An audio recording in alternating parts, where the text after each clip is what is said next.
I have a number of banger guest speakers today, all to talk about the do's and do nots of game development. Cannot wait to dive into this. I think, honestly, it's one of those things that we're all aware of in the space, but something that we just need a little bit more of a refresher in, especially if you are looking at collecting, looking at NFTs, looking at broader ecosystem when it comes to this space. And I cannot wait to dive into it today. We've got Connor with us, JPEGs and Magic Internet Money. I don't know why I said Magic Internet Money. Also Trees, Orc Labs official, Game GPT official head of partnerships. We have Magic Craft with us today, a PvP MOBA built with the blockchain in with an ecosystem of games and fantasy universe. We have the Wanderers with us today, an epic sci-fi experience with you in the pilot seat. Built your galaxy in Wander Token. All details in the bios. We also have Basketball Verse with us today. Basketball gaming and entertainment ecosystem powered by premium IRL experiences. And I'm bringing Nino up on stage, supercharging Web3 brand growth, core team at Star Heroes Gaming. Let's absolutely cook on this one, boys. And I am assuming we have Devin on the main Game GPT by Prism account. Devin, how's it going, homie? You excited for the show? What's up, guys? Very excited to go over the do's and don'ts of game development. Jack, always good to have you here, my friend. Excited about the panel today. I think we're going to have a really awesome discussion from a whole bunch of great game studios here in Web3. We have our own unique takes since we're more AI based, but I think these panelists are going to share their own perspective in a great way that I'm ready to learn from. I think the conversation is going to be great. I genuinely, I love it, man. And sorry to overlap there. Spaces give me a bit of lag, but I think it's awesome that this space especially and like out through that we can have these conversations with so many experts and really get insights into how these builders are all thinking. I don't see that anywhere else, not to the same extent. You might have an individual podcaster speaking to an individual game developer about the space, but not in the way you can like bring minds together and get that mind share.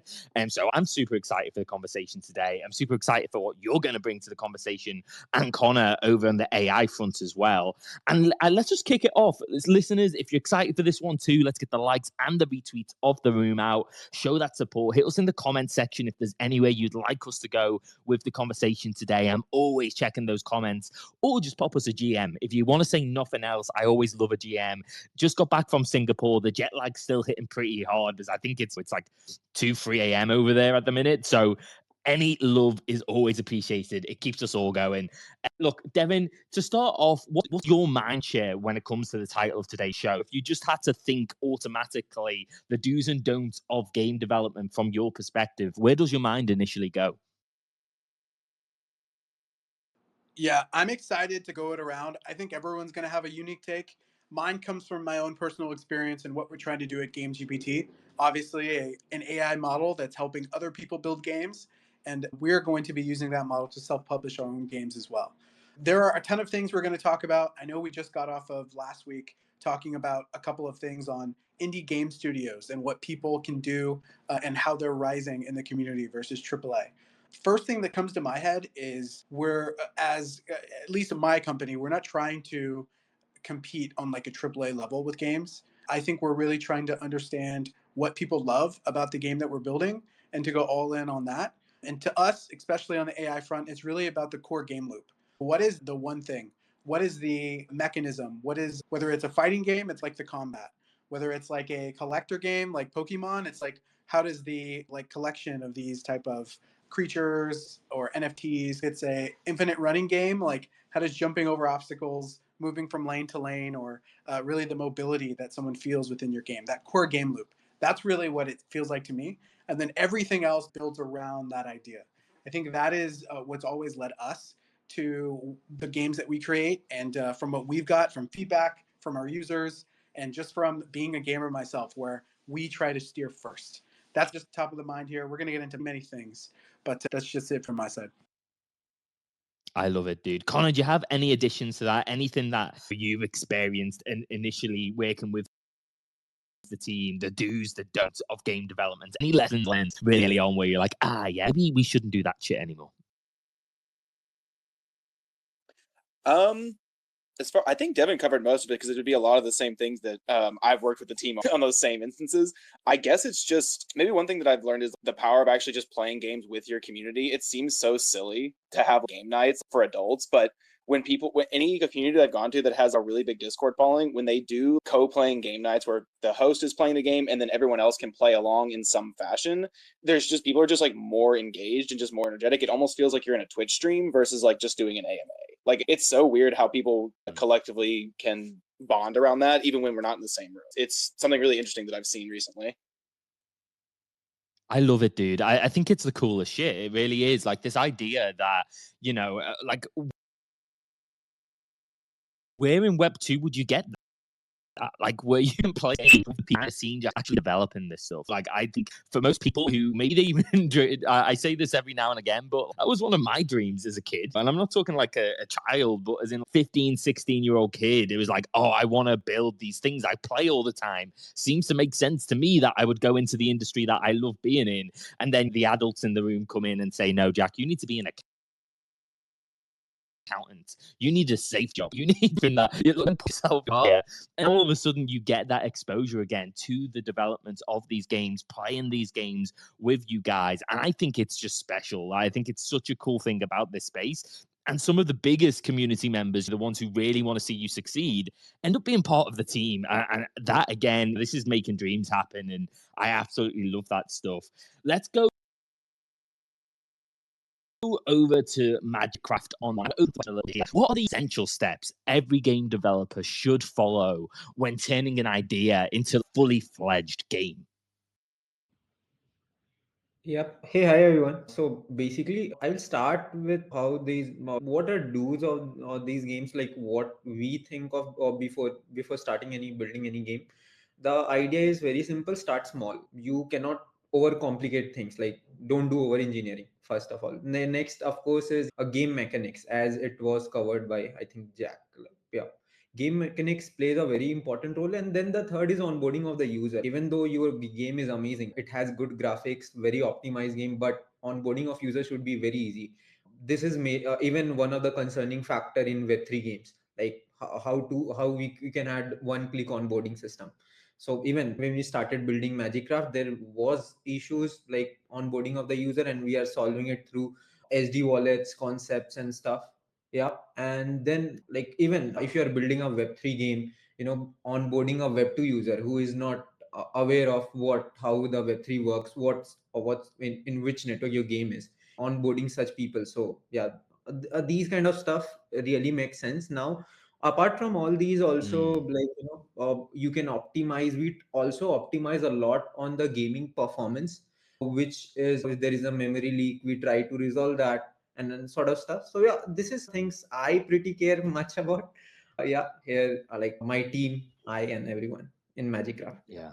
Yeah, I love it. And yeah, definitely, it's something you can get a little desensitized to in the Web3 space. You're so used to that like wallet pop up to say connect here, sign here, transact here, that you get Yeah. desensitized to it. But traditional gamers are definitely not going to. They are going to be infuriated by those extra steps. And I think I've heard this before, and this comes from other developers in the space when we have these sort of conversations.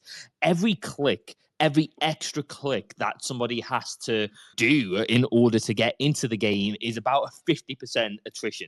Like you're losing half of the people when they're like, oh, fuck this. I've got to click again. I'm not used to this. Like we're on Amazon where just to buy basically anything we want in the world, we click once now. So like when it comes to online, people just aren't for that extra step. So I really love that take. Wanderers, I'll throw the mic over to you on this. What's your take in terms of like essential steps? Were there any really lessons from your build, especially in the Web3 space, that made you realize that there was certain steps that were really valuable that you maybe didn't understand was super valuable at the time and then had to lean into afterwards once you really started getting the ball rolling with the project? Yeah, throw that mic straight over to Wanderers. Awesome, awesome. Yeah. And I think for me, so I actually have been on the team since about February, I'd say, which is right before we started publicly releasing the game to anyone. Before that, it was just like private, hey, try this out type of thing to just like people that ask, close friends of the project, people, OG, stuff like that. Yeah, so it's been a really cool experience seeing how we've rolled it out. But it definitely started off very small and everything like that. But I think just you bring up the aspects of Web3. One thing that we've had to do out of necessity, just with being a very kind of small team and streamlined team right now, basically the dev team we have, we're working really closely with them. But whenever we have community feedback, we go straight to them with it. So relying on the community has been so helpful for us, just with the size of our team and what kind of the way we operate. So like that input and everything, there's so much that we've added from that to whenever we meet with the devs and everything, and they add things build to build. We've been adding things from the community, so that definitely is a plus and definitely something that's helped us. Yeah, again, like I love these takes, guys, and thank you so much for joining us all, everyone on the panel. I think, again, community side, huge deal in this space. We mentioned it earlier, but these guys aren't hobbyists. Like these people actually understand like how this is built, and I think a lot of us have that like romanticism about one of these games that I'm into is going to hit it big. And I want to be a part of that journey. And the way I get there, in my experience, is I'm just going to contribute. I'm going to tell these guys what I would like as a gamer. I'm going to tell these guys what I'm seeing as like a friction point to what is currently happening within this game compared to the other games I play. And that feedback, and to get it in such a positive way in this space, and sometimes negative. Let's not pretend there aren't Karens in this space and that aren't also people who don't know how to soften a blow. Like it's everywhere. You're not gonna mitigate that in this space. I don't want to pretend that it's all romantic and rainbows and sunshine over here, but generally I do think that the community and how they come at gaming and access at earlier stages, alpha betas, it's been a long journey since 2021 when this really started to get announced. But the perseverance and the people still here now really have patience for that understanding and for the fact that these games aren't fully fledged, fully developed yet, and that there is a dependency on them to play more than just the gamer card. Like they are literally contributing. And I think people get a huge kick out of that too. Basketball Viz, I know you guys do a lot with your community. And I know you guys absolutely crushed it on making sure that you had something to visually show when you launched. How have you, is there any lessons that you would feedback on the show for maybe new game developers that you think have been really important, but maybe in the early days you didn't understand just how important they were in this space? I think like any early adopter, especially now, the ecosystem of it all, the economics is super important and making sure all those things are always taken care of, right? The economy is one of the most important part of the games, and this is something new to games, right? Because games were never based on an economy or tokenomics and all this stuff. So I think early on, how introducing that and how important that is to continue to present on a long-term matter to your holders is very important, rather than how we've seen in the past, short-term, and then people get angry or not happy when things aren't necessarily where they are because of market sentiment. So really just setting those long-term expectations, especially in this type of economy. I love that. And again, yeah, I think look, we're talking already. We've got deep into the conversation, community side, UX. I think these are two pivotal points that most of the people in this space, if they think about it, they know that this is an area we need to improve in. Community side, I think, is a great area, like where it actually competes, if not beats, Web2 in terms of feedback and receptiveness to that feedback. But there's still a long way to go. So, Star Heroes, I'm going to throw the mic over to you or Nino. And basically, I would just love to know from your experience, any of the like major don'ts in game development. Is there anything that you've learned being a part of Star Heroes that was like, we shouldn't, like, this is a mistake that we need to learn from and move on from, that you can maybe save a new project from making that same mistake because you've already been there, you've lived through it? Yes, 100%. I guess one thing that doesn't have to do with game development, but is in general, is instead of trying to get the game out there as fast as possible and doing some inorganic marketing with keywords that don't convert anyways, it's much better to just product first, really polish it, and then it will market itself. If the game is fun, people will love playing it. And what makes a game fun, right? It's the movements, just the mechanics, everything. When you touch it, it needs to feel perfect. It shouldn't be laggy. It should be bug free. And I think too many games focus on making the game beautiful in order to pitch it better and raise more funds. But if you just manage to get a proper game going that people actually like playing, where they're not only in the game because of a monetary incentive, but actually also because they really enjoy it. Of course, there are different types of game. There's, for example, us, a competitive Web3 space shooter, where most of the fun comes from actually this competitive aspect, right? This really sweaty aspect. When you play League of Legends or Valorant or CSGO, you love the game so much because you love winning. The feeling of dominating someone is just good.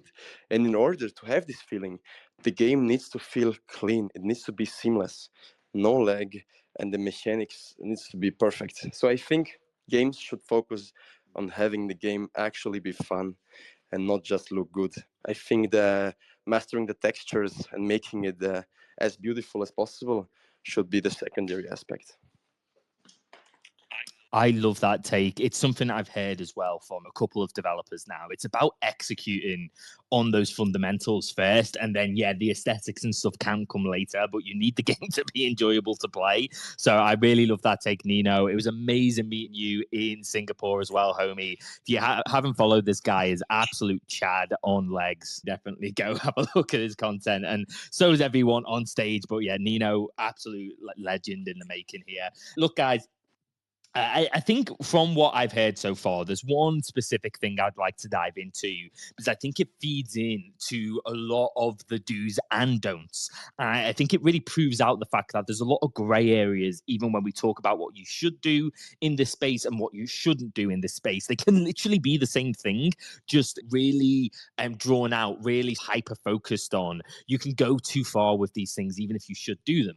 And the specific take I have here is listening to community feedback. We've heard that multiple times during the show already. We're 25 minutes in. However, I'm a big ideas guy when I'm in the community. I love it. I love feeding back. Look, you should do this, you should do that. But over the time being part of these communities, you realize how complicated some of this stuff is to develop. And you also have to acknowledge the fact that you've generally bought into a project as a holder, collector, whatever you call yourself. Maybe even you've been lucky enough to get a seed round to these things. You've bought in because you trust the team.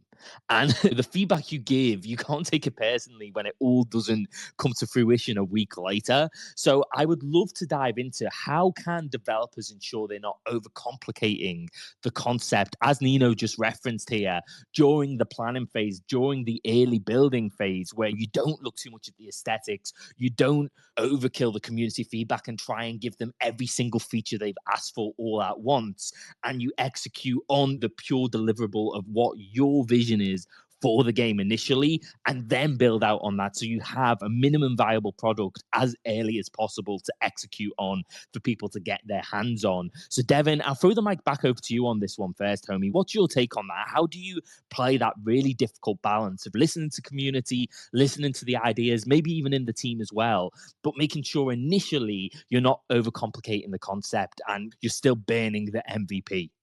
Yeah, okay, really good. I think we can go a lot of directions here.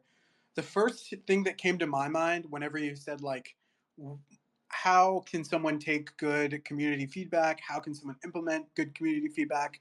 Was like, what stage of the game creation are you at?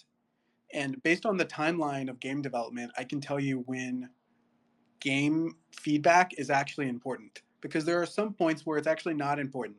You're going to be led astray if you listen to community feedback too much.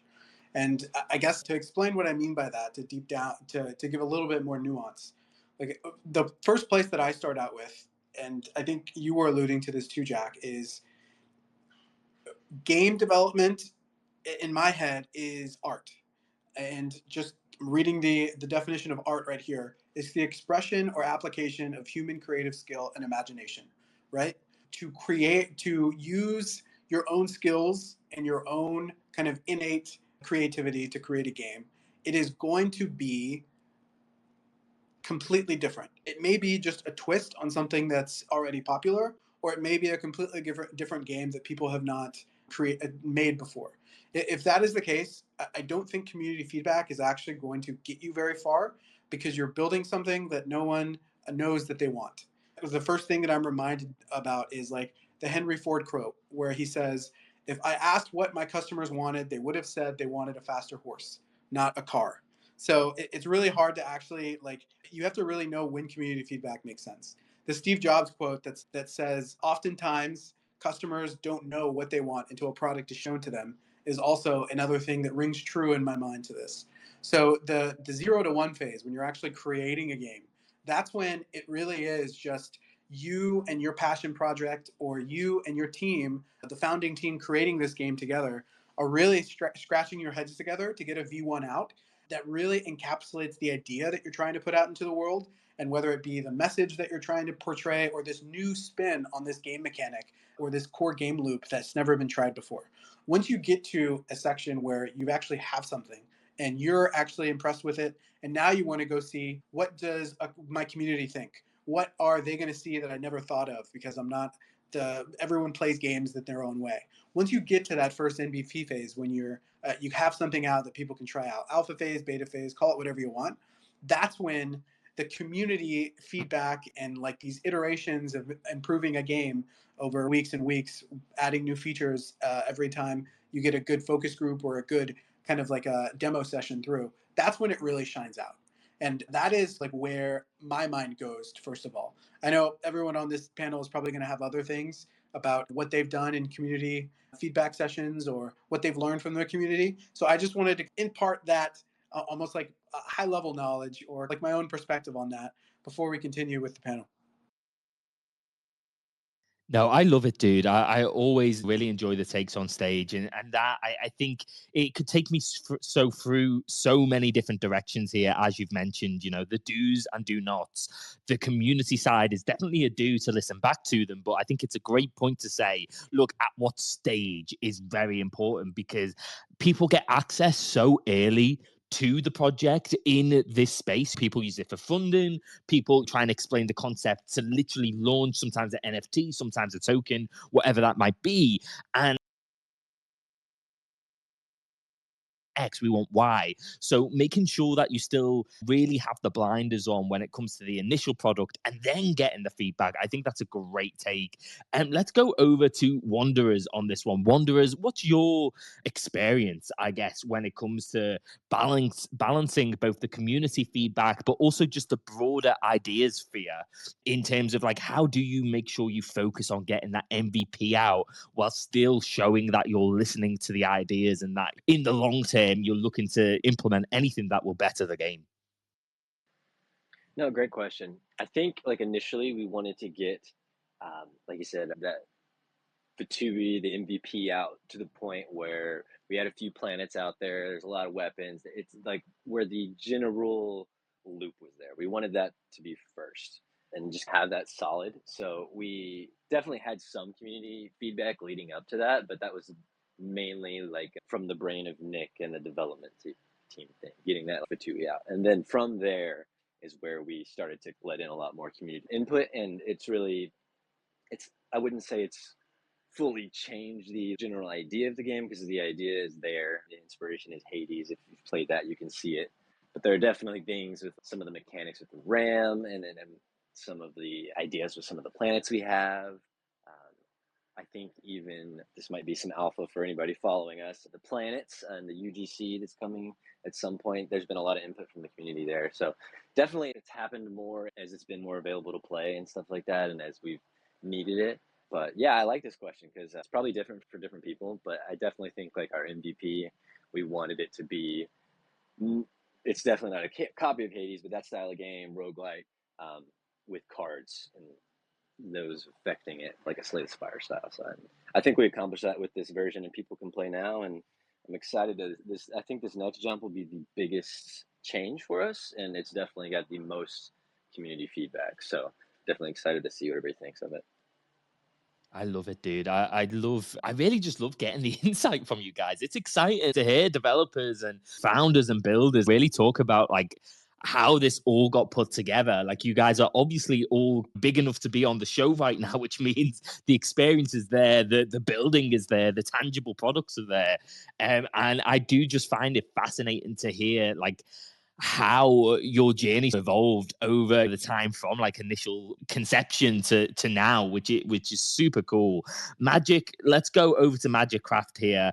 What's your take on this? Were there any lessons learned about like how to execute when it came to the community side? Is it a communication thing? Is it making sure that you don't listen to everyone? Is it an engagement thing? Is it about making sure that in the trenches enough with these like gamers, with the community to know who are the guys who feedback because they want to see the project succeed compared to maybe someone who wants to just see a bag pump to exit? I think this is stuff I hear in Web3. Would love to know your experience directly in terms of how you navigate the community feedback and the execution side as a team, because there must be so much suggested. Oh, do this and that. Like, how do you like make sure you just still are hyper focused on what you need to build?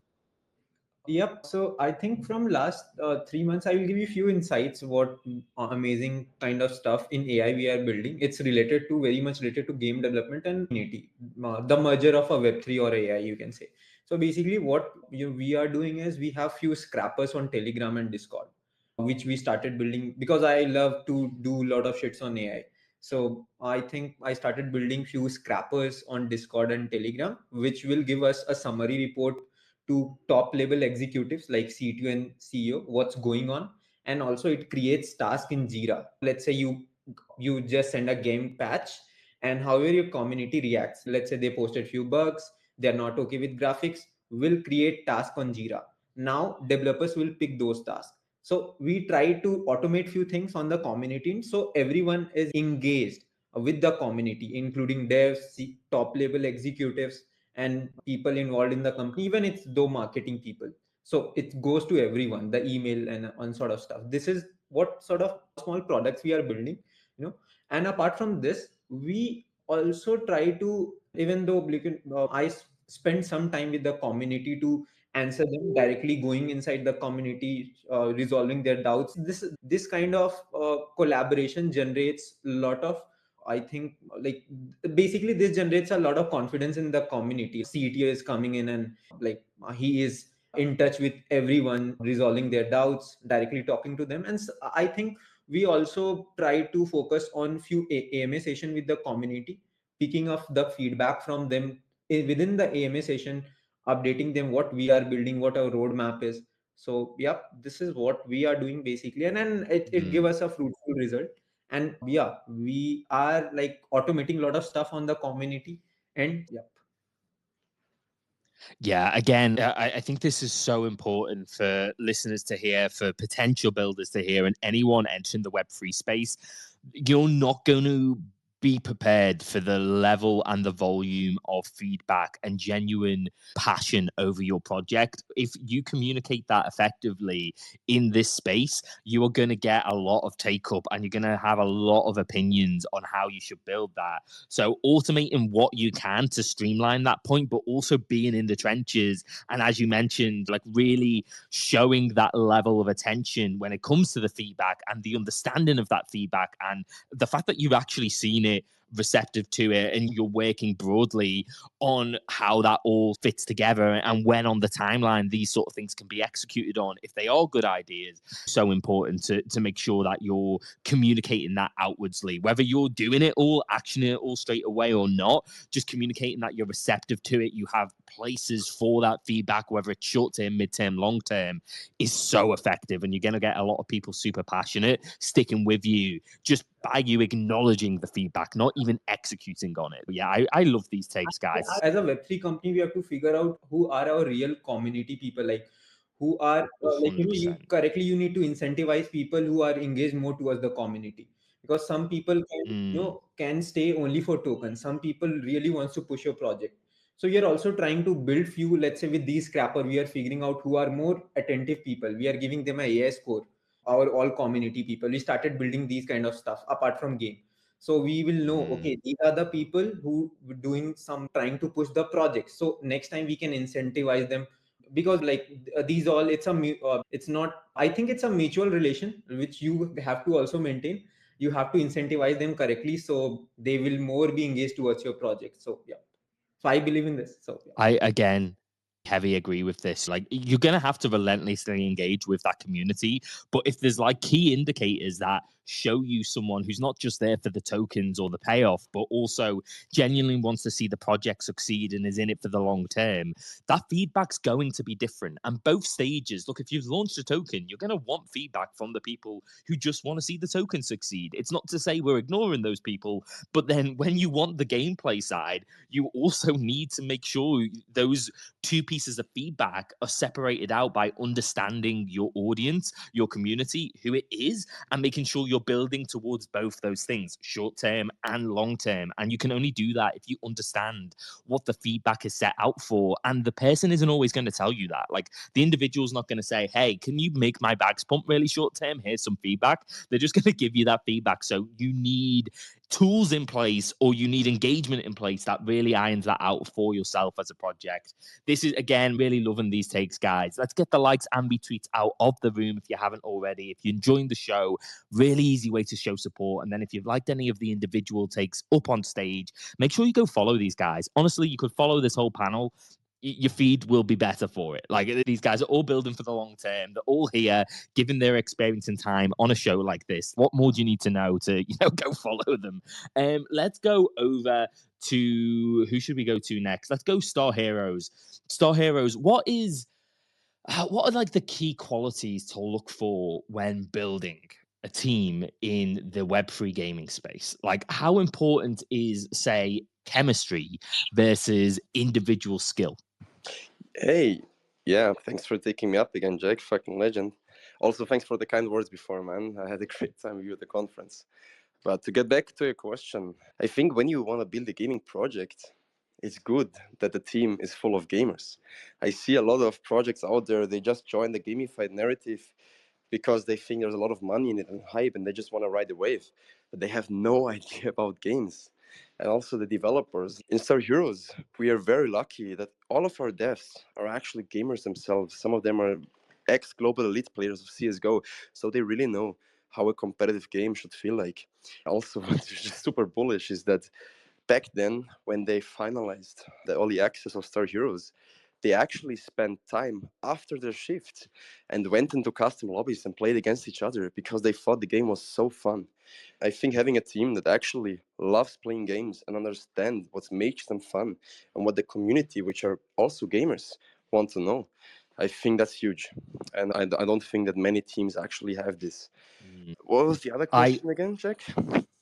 No, that was it, dude. That was it. It was like, what are you looking for within people who are working within the team? And I think someone who's passionate about gaming and has the experience and is an actual gamer is such a great take. I think, honestly, it's something I've got a hot take here, guys, based on Nino's comments, which is, and I'm going to throw to Basketball Verse next, but I'd also love anyone else who agrees, disagrees with this passionately to come in. Give me a hand raise, give me an emoji. I'll throw the mic over to you after Basketball Verse.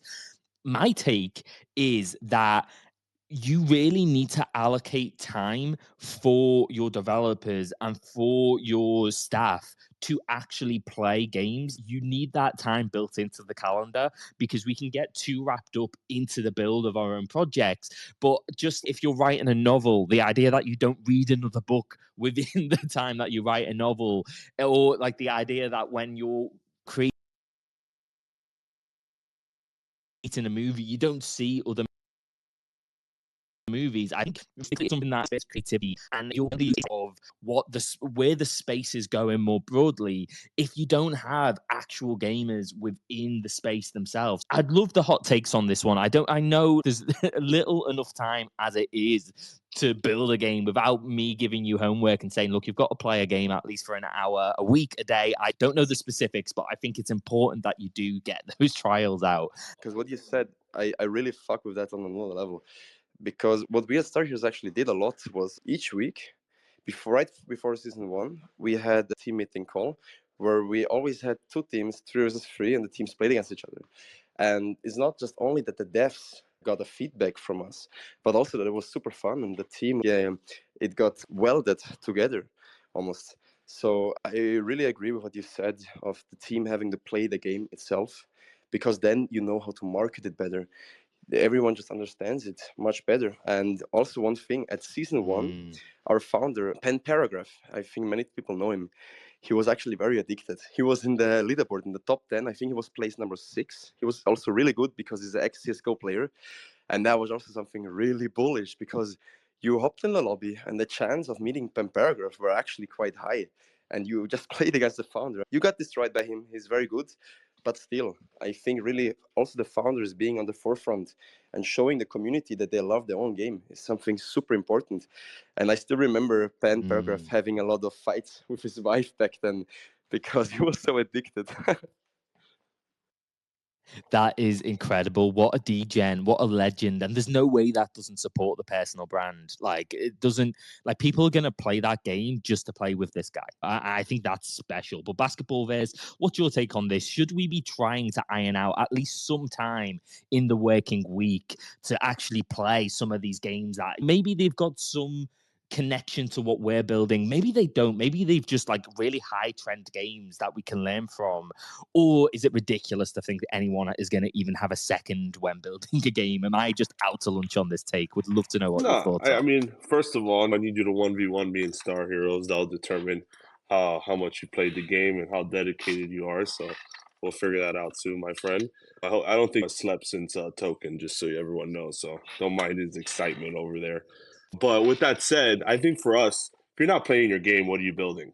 I think at the end of the day, you have to play your game. I think everyone has to like what they're building. If you're not passionate about what you're doing, it's never going to be the result that you expect. Yeah, I think playing is super important. For me, when I was in esports and scouting teams and players, I was playing the games of the players I was scouting because it allowed me to understand the gameplay. It allowed me to understand how they looked at certain things. It allowed me to understand the gameplay, how things were. So I was always very invested in the games that I was investing into. So it's the same thing as a game developer. 100% you should be playing and invested in those things. Love it. And look, I think like a follow up to this for Basketball versus what about other games? What about games that not aren't your game, but maybe they've just captured the zeitgeist of social media? Maybe all the streamers are playing these games. Do you think it's worth trying to set some time aside, maybe not weekly on that front, but like definitely frequently enough so people can try and understand what is it that's captured the attention here? And even if we're not related to this like gaming industry, the specific genre of the game in any way, are there any takeaways we can say, you know what, this is sticky, I can see why people like to create content on why? Is that realistic, or is that just impossible when, you know, you're really heavy in the weeds of developing? No, I think it's important. And I think with AI, actually, and that's a new hot topic, right? AI technology, you have to be on your toes. You have to be paying attention to trends. You have to be going out there because at this point, and I say this respectfully, there's going to be people coming in with just an AI bot that's going to be doing these things. So we have to start thinking outside the box of trends, what people are doing, what are people liking as the years and people and economy develop. So I think it's very important to be out there and not necessarily studying the competition, but understanding what the world and the genres are moving towards too, and what the trends are in these certain years and decades that continue to come. Dude, I love it. I love the take. Really love the transparency from all of our speakers. You guys are legends. And Nino, yeah, definitely hyped up from the lack of sleep and hitting Singapore. Must be caffeinated to the gills, just like me. Don't think I've had a Monster energy drink. I don't know if this thing is in like the US and stuff. I imagine some version of it is, but I haven't had one since I was like 16 because that shit is so bad for you. But I'm on one right now and it's adding to the conversation, people. The energy's electric. Even I can feel it. But TLDR, if they want to sponsor me for the next show, I'm open to those discussions. Connor, I'll throw the mic over to you. I don't know where I was going with that. I'm sorry. Throw the mic over to you on this. Like, how important is it to you that the team and also yourself, you get to experience the trends within gaming a little bit more broadly whilst you're so heavily focused on building yourself? Is this something even if you can't find time, I'd love the transparency, by the way, be honest with us here. Is this something you find time for now? If not, are you just, Jack, you're so out to lunch on this take, like if you were actually building a game, you wouldn't know this. It's impossible to find the time. Or are you on the other side of this where you're like, actually, yeah, this is probably something we should try and find a little bit more time for, maybe just once a month, bi-weekly? Connor, mic over to you. Oh, that's just like a daily thing for me, just because I'm actually like a gaming nerd. Like the reason I got into Web3 gaming is because that's like how I stayed close with a lot of my friends just throughout the years, is through like MMOs and online games. And it's just something I like to do as a pastime. Like I'm playing Skyrim again right now in my when I have a little bit of free time, just because I enjoy revisiting things and learning from games I've played before with a new perspective of having been, even though I don't do like the actual game development myself, but working with a gaming company and talking to so many gaming projects, I'm like somebody, I notice patterns and I have like really good pattern recognition anyway. So I just like to find the trends and patterns and things in new games, like what games have done something well, what are people doing that's like new and interesting. One that I like to bring up all the time, just because they always seem to have something interesting to doing, is No Man's Sky. They're always releasing new content, and every time I go back to play it, I'm always like surprised. I'm always expecting to be like, oh, this one will be okay, and then I always have fun with it, and it was free. And I like to find games like that to keep up with, and new games that are coming out, and seeing how they're responding to the current market of I guess the classic like narrative right now is like AAA games are not providing a lot of the things that they used to be able to provide. And so I like to see who's doing well, and then I like to see who's not doing well and be like, that's a big mistake we should avoid. Yeah, I'm thinking of Sony's recent game. The game is skip. It's I can't think of the actual game right now. It's avoiding me, but the 2 week and they pulled it from the shelves after what, a couple hundred million in the build cycle. So yeah, definitely some stuff we can probably avoid on that side. But just trying to recreate the wheel that's already been spun is weird to me. I think that was a Colossal. I want to say it's something like that. If anyone knows, help me out here, people. I'm blanking. Maybe those energy drinks aren't as good for you as I thought for the show. ADHD o'clock here. Look, guys, again, really enjoying this one. I think for final takes, and we maybe get only one or two of these left because we're so close to the hour mark. What are the best practices to really succeed in this space? Because I think right now there isn't like a definitive winner, and I'm really excited about that. Like for me, the innovation, the fact that the space is so early, so new, that we can't look at something and say let's just recreate this thing. I think that's really important for innovation in gaming, because when you look at gaming in the traditional space, that's all these MFers are doing. They're just recreating the same thing over and over again because it's safe and because it's proven to earn money, which like no shade really thrown to them. Like you've got big teams, you've got huge budgets that you need to apply for. You're going to do the stuff that works. However, for me as a gamer, that's why I'm in this space, because it feels way more innovative. It feels like there isn't a definitive answer, but are there any moves that we should definitively be making here for the future? What do you think? One thing that all the games that do succeed to do, and if they don't do, they're really going to be basically fighting with one hand tied behind their back. I can see your hand raised, so I'll throw the mic over to you, and if any of the other speakers want to come in on this one, give me an emoji, give me a hand raise, and I'll get the mic to you next. Okay, nice. I'll try to keep it short and concise, but there's actually quite a lot, as I said. There's three things for me. Of course, people have to think outside the box, but also do what works. So let's say, for example, Raven's Quest. They just had the most successful Web2 onboarding of gamers by actually doing a Twitch drop campaign. It was super successful. So I think people and games, they will study them and they will try to emulate it. But it will be over-farmed and it will be very oversaturated. Same with the Play Turtle campaigns. Like, it was good until it lasted, to be honest. So you have to think outside the box and be on the forefront of the new things, right? There's another thing which is, in my opinion, super important, is the Web2 gaming. I just talked about as well. Most games, they only focus on Web3 gamers, but there's just that many players and so many projects coming to the space. So the eyeballs, they're just not enough for the amount of projects, right? So that's why all the projects are trying to get the vanity metrics up and partnering up with quest portals to get players that are not converting. So what we need to do is actually push the space and trying to achieve the mass adoption that we are always waiting for, right? So I think getting ambassadorships of proper Twitch streamers on the Web2 side is very important. And the last thing, Asian marketing. It's so untapped.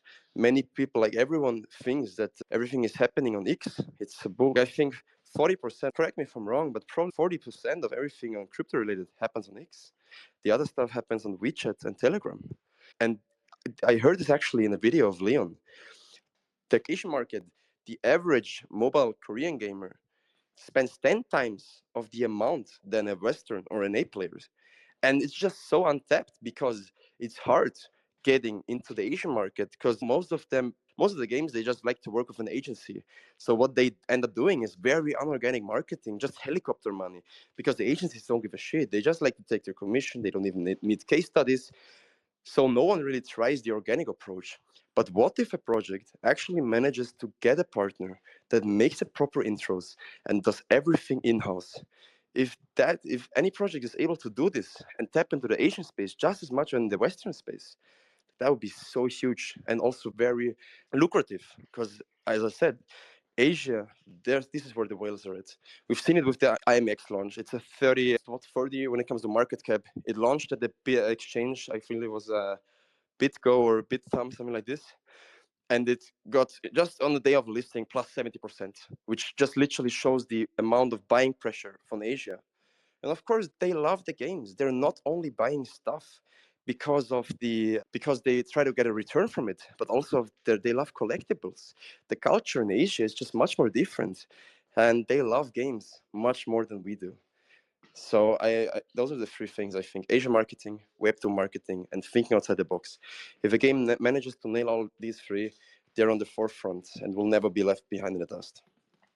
With X. But Nino, thank you so much, brother. Look, Devin, I'll throw the mic back over to you to round out the show. Any updates, any milestones, anything at all coming out for Game GPT that the listeners should know before we run out the show? Yeah, a whole bunch of really awesome things coming soon.